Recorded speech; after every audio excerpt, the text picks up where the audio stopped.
Iran ने अब IAEA यानी अंतर्राष्ट्रीय परमाणु एजेंसी के साथ किसी भी तरह का सहयोग करने से मना कर दिया।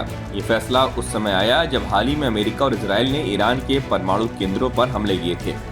इन हमलों के बाद ईरान के राष्ट्रपति मसूद पेजेशकियन ने एक ऐसे कानून पर दस्तखत कर दिए जिससे IAEA के साथ संबंध पूरी तरह से खत्म हो गए। 24 जून को ईरान और इजराइल के बीच युद्ध विराम हुआ था। इसके ठीक एक दिन बाद ईरान की संसद ने भारी बहुमत से ये प्रस्ताव पास किया कि IAEA से अब कोई तालमेल नहीं रखा जाएगा। इस फैसले का सीधा असर ये होगा कि अब IAEA ईरान के परमाणु ठिकानों का निरीक्षण नहीं कर पाएगा। इसका मतलब है कि अगर ईरान चुपचाप परमाणु बम बनाने की दिशा में काम करता है तो किसी को इसका पता नहीं चल पाएगा। ईरान का कहना है कि कोई भी देश उसे ये नहीं बता सकता कि उसके पास परमाणु ताकत होनी चाहिए या नहीं। साफ है कि ईरान अपने सेफ हाउस में यूरेनियम संवर्धन करता रहेगा और इंटरनेशनल एजेंसियां चाहकर भी ईरान को रोक नहीं सकेंगी।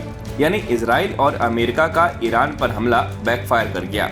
इसका सीधा मतलब ये है कि ईरान के पास परमाणु बम की क्षमता बाकी है, या यूं कह लीजिए कि खामनेई के हाथ में परमाणु बम आ चुका है।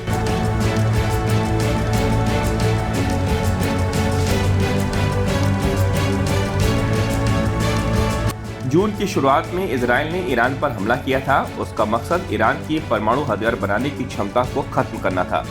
इजराइल ने इस मिशन का नाम ऑपरेशन राइजिंग लॉयन रखा था।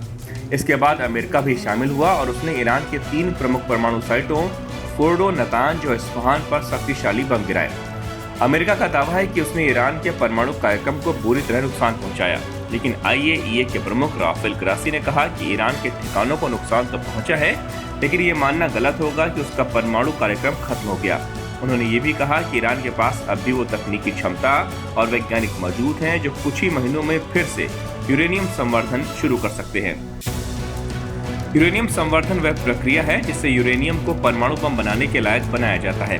राफेल ग्रॉसी ने एक इंटरव्यू में कहा कि भले ही ईरान के कुछ परमाणु वैज्ञानिक मारे गए हों या साइटें तबाह हो गई हों, लेकिन ज्ञान और तकनीक को पूरी तरह से खत्म नहीं किया जा सकता। एक और बड़ी चिंता ये है कि ईरान के पास जो 400 किलो संवर्धित यूरेनियम था, अब वो कहाँ है ये किसी को नहीं पता। या वो नष्ट हो चुका है या और कहीं पे छिपा कर रखा गया है। इस नए हालात ने अमेरिका और इजराइल दोनों की नींद उड़ा दी है, क्योंकि अब उन्हें डर है कि ईरान परमाणु बम बनाकर ही दम लेगा।